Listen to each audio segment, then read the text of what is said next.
I imagine that you're excited. Not really. Yeah, that's why it took so long. That's what she said. Hey everybody, it's Preston here, aka Godzilla Hockey. We're here with the Captain Asshole Brandon, and we're here for part 2 now of our fantasy draft. We just did our rosters, and now we just finalized our match cards. So Brandon's going to go first. He's going to give you his commentators. He's going to tell you his name. He's going to give you the order of his matches, who goes over. So Brandon, I can't wait. So, well, shit. So now for the disappointment. Remember, I'm an asshole. I want to point that out right now. Tatanka, I am an asshole. Anyways, so I'm going to have, of course, Nigel McGinnis and Kevin Kelly being the announcers. A Ring of Honor group. Just because I like them being the host. Mine is called Down and Dirty. My show is called Down and Dirty. Not bad. Now, I didn't do the matches you guys thought I would. Just an FYI. Because, I like to act like that stuff. Fuck you. Anyways, we got to get going. Okay, so my first match, I decided to open up with something really get the yeah. So I opened up with my ECW Tag Team Championship match. Okay. It's a triple threat match with the champions Street Profits facing the Dangerous Techers and the Hardy Boys. Solid. Yes. Now, it's triple threat, so things are going to get extreme. Yeah. Just so we understand, it starts off pretty damn decent. I would say this be at least a 15-minute match. Yeah. Because of what they can do. Now, I'm not going to lie. I believe Jeff is going to the emergency room. Yeah. But yeah. Have everything going pretty well, but with Dangerous Techers, because they are the most underhanded out of the whole shebang here. Them sliding in at the last minute, and I have, of course, my favorite guy, Zack Sabre Jr., winning the match by submission by putting, So I have the Dangerous Techers winning chips. Okay, new champions. And that's just the opening match. Solid. And of course, you're going to have some of this and that. So I went ahead and put for match 2. This is going to be one of those sweet test out matches that are like a time filler, but they're going to be able to show because showcase match. This is totally NXT freestyle. I got myself the up-and-coming Kaden Carter. Now everybody knows we've seen what she can do, and she is actually quite impressive. I think Shotzi Blackheart. Okay, these are 2 up-and-comers who are, even though one's the new NXT Women's Tag Team Champion. She's still trying to prove herself, get everything settled the same as Carter. Carter's got a lot going for her. Shotzi's a little bit more advanced. So I have this match going 7 or 8 minutes, not too long, but I see high pace them going and showing off as best they can. And I believe that I actually have this one, believe it or not, ending up with a roll-up pin. Shotzi wins. Okay. All right. Like barely. Okay. Like too much out and they're done. Yep. Okay. Next match. Match 3. Let's see here. Oh, yes, another championship. We got our WWE Intercontinental Champion match. This one can't wait. I have the champion, Keith Lee. Okay. Versus Brian Cage with manager Taz. Ooh, I kind of like that one. Now, I see this match going because Keith Lee can go. And if Brian Cage is getting paid right, he can go. And I see this match going 12, 13 minutes, good, solid, strong arm in the whole way through. But I have Team Taz pick up the championship. So Brian Cage is the new Intercontinental Champion. Yes. Okay. I'm interested because obviously there's probably going to be more to this. So yes, of course there's going to be a lot of build-up. Manage to piss Lee off, make him accept the championship match. Okay. Solid match. So 4th match. Now keep in mind I haven't used any stipulations really. Triple threat. So match 4. So this is going to be another proving ground match. Okay. This one's really high paced. It's only going to be like an 8 to 10 minute match at most. But by the end of it, you're like, wow, I need a Gatorade myself. I have the brand new team, Top Flight, versus the newly formed team of Evan Bourne and Alex Shelley. That will be a fucking awesome match. Like I said, if you know what Top Flight are capable of, that's a burner match. I love that. 8 to 10 minute match, but because the guys are brand new, I gave it to the veterans. I got Evan Bourne and Alex Shelley winning because of their experience. I've talked about these guys kept up 100% of the way. but you cannot underestimate the true experience that these guys picked it up. Okay. But I bet this one burns the show down, so it's like one of the big ones. Yeah. So, and that's supposed to be an intermediary match, so it's going to get good. Match 5. Oh, yes. Okay, this is I'm putting this one as a blood match, a rivalry match where they're just grudge match. They hate each other. Yeah. I have Dave Mastiff versus Jeff Cobb in a steel cage match. Okay. Let's just say in the 12 minutes of brutally beating the living crap out of each other, beating the living shit out of each other. 2 literally cage animals. Several different referees not willing to go into the cage with these guys.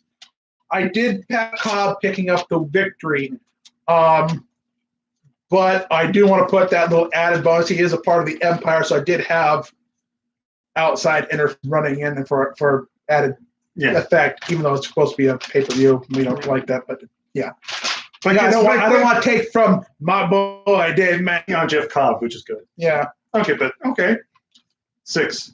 Match 6. Now you said Arturo Russ is a man who's more like MMA, right? MMA kickboxer type of guy. Yeah. Okay. So match 6, I actually have the WCW U.S. Championship on the line. Arturo Russ facing the champion, Matt Riddle. That is fucking genius. I love it. I love it. And I'm going to give this match a good 14 to 15 minute. Like, it goes to a quick finish for the pin, and I have Matt Riddle retaining his championship. Okay, so Matt as the champion. Okay. Yes. Okay. Number 7? Match 7. Oh. Okay. These last 4 matches I have are the makers. They're the main event match. They're the selling matches. Okay. Yeah. Match 7, basically proving who's the better face for these. I've got Seth Rollins going one-on-one with Will Ospreay. That's always been a dream match.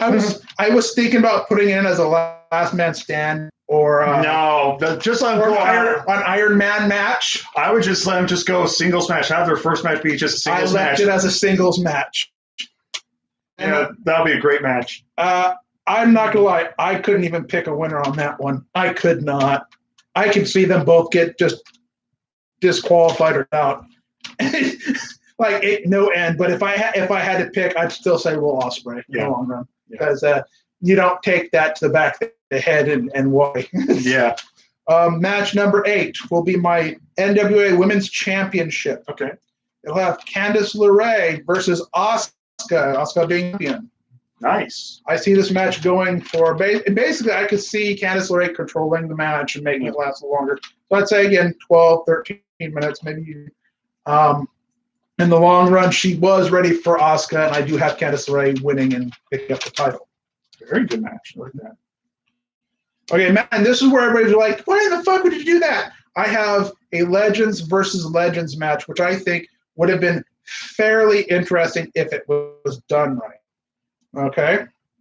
I have Stone Cold Steve Austin versus Minoru Suzuki.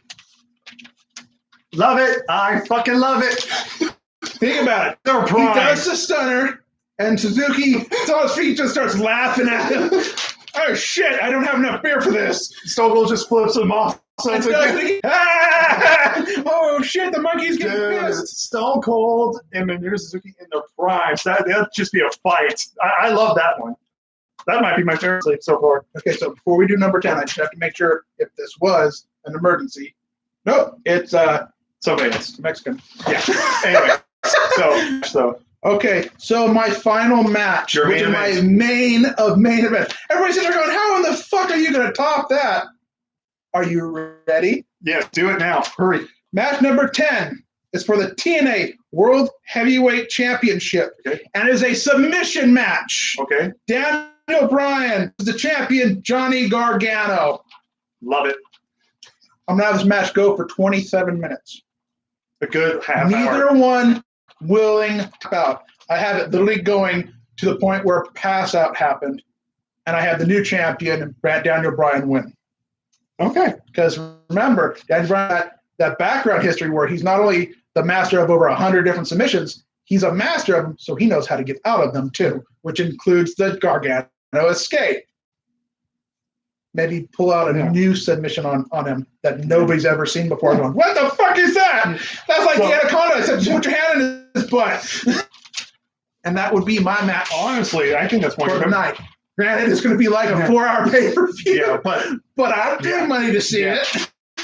Honestly, your best card as far as I can remember. I love that card. You see what happens when I don't pick?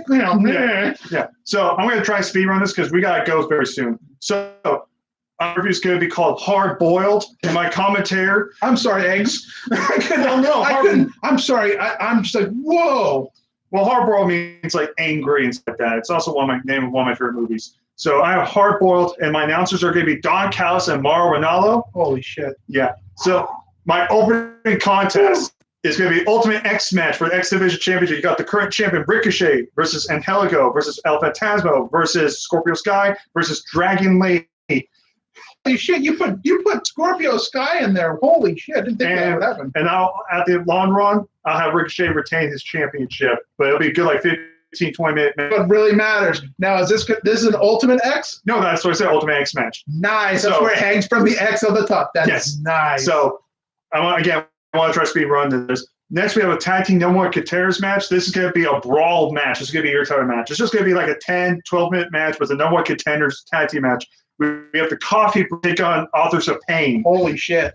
And I'm gonna you might as well make it a no disqualification. They get bludgeon each other. So this will be kind of like a slow paced, more hard hitting match. I'm going to have the Coffee Brothers team or more experienced team go over and win. Next, this would be an excellent match if these guys were in their primes. I have for the WWE United States Championship. In his prime, remember, we're talking about early 90s. Bret Hart versus Pete Dunne. I mean, this would be an excellent submission. Who's the champion? Bret Hart's the current champion. And this would be like a 15, 20-minute match. It'll be catch-based wrestling, submission, hard-hitting strikes. But at the end of the day, I have become the new champion and beat Bret Hart as almost like a passing of the torch. Nice. Next, for the WWE Women's Cruiserweight Championship, I have the current champion, Bianca Belair, going for bigger rivalries in NXT. Shayna Baszler, basic, women's match. I don't expect it to be a fantastic match, but I think it'll be pretty good. I'm pretty sure we're gonna flinch when she starts. And both times. And at the end of the day, I'm gonna have Shayna Baszler win and walk out the new women's champion, beat Bianca Belair. So the rivalry will continue there. Nice. We got the NWA Tag Team Championship match. We got the current champions, Private Party, going up against, again, in their prime, the world's greatest tag team, Benjamin and Charlie Haas. Ooh, shit. I'm sorry. I'm going with Haas. I'm going with the world's greatest tag team at this point in my vote. But I'm going to have Private Party win to beat the more team to get them the edge, to give them more of the experience. So then at the next pay-per-view will be the Private Party versus the Coffee Brothers at the next show. Next, this is Mom Telling matches. This is no titles. This is a no disqualification match, a dream match. Brock Lesnar versus Killer Cross. Yeah. Death match. Just make it a death match. This is not going to be one of those matches, though, where it's going to be reliant on a lot of weapons or fire. These are guys that want no disqualification because these guys just want to hurt each other. They want to back. They're going to just throw that Jackson there. Yeah, no problem. Those matches where you might see a steel chair used, but it's mostly going to be a fist, ground pound environment match. You're going to see them playing through each other through the announce table.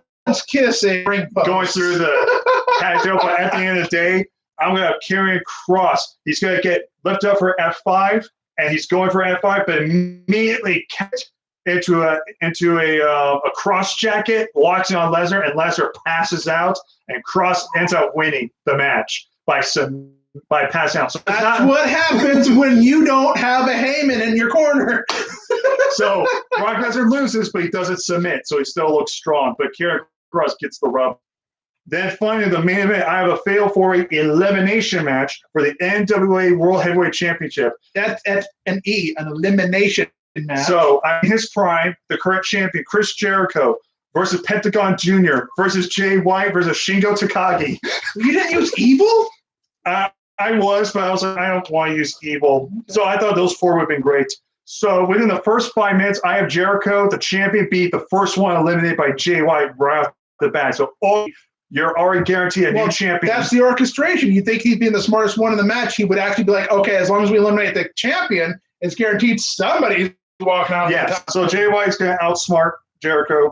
Shingo, Pentagon are going to go out for a little while, and Shingo or Pentagon's going to get a hit, big move on Shingo. Looks like he's going to go in, but Jay White hits the Blade Runner and pins Pentagon to steal the win. So Jay White is looking at Shingo. It's down to those two. He thinks Shingo's beaten up. He's in the back. They go back and forth for a good 6-7 minutes, and it looks like Jay White's going to win, but then Shingo hits his finisher right off the bat and pins Jay White to become the new NWA World Heavyweight Champion. Woo! And Jay White still is pissed off at his press conference. And that could lead into either Jay White Shingo Takagi match, or at the next pay-per-view, more likely to be Shingo versus Cross at the next show. I don't know. It sounds more like Jay White's going to have to put up a Pentagon. He's going to be pissed. Yeah. And that's my pay-per-view. Nice. Yeah. That is hard-boiled.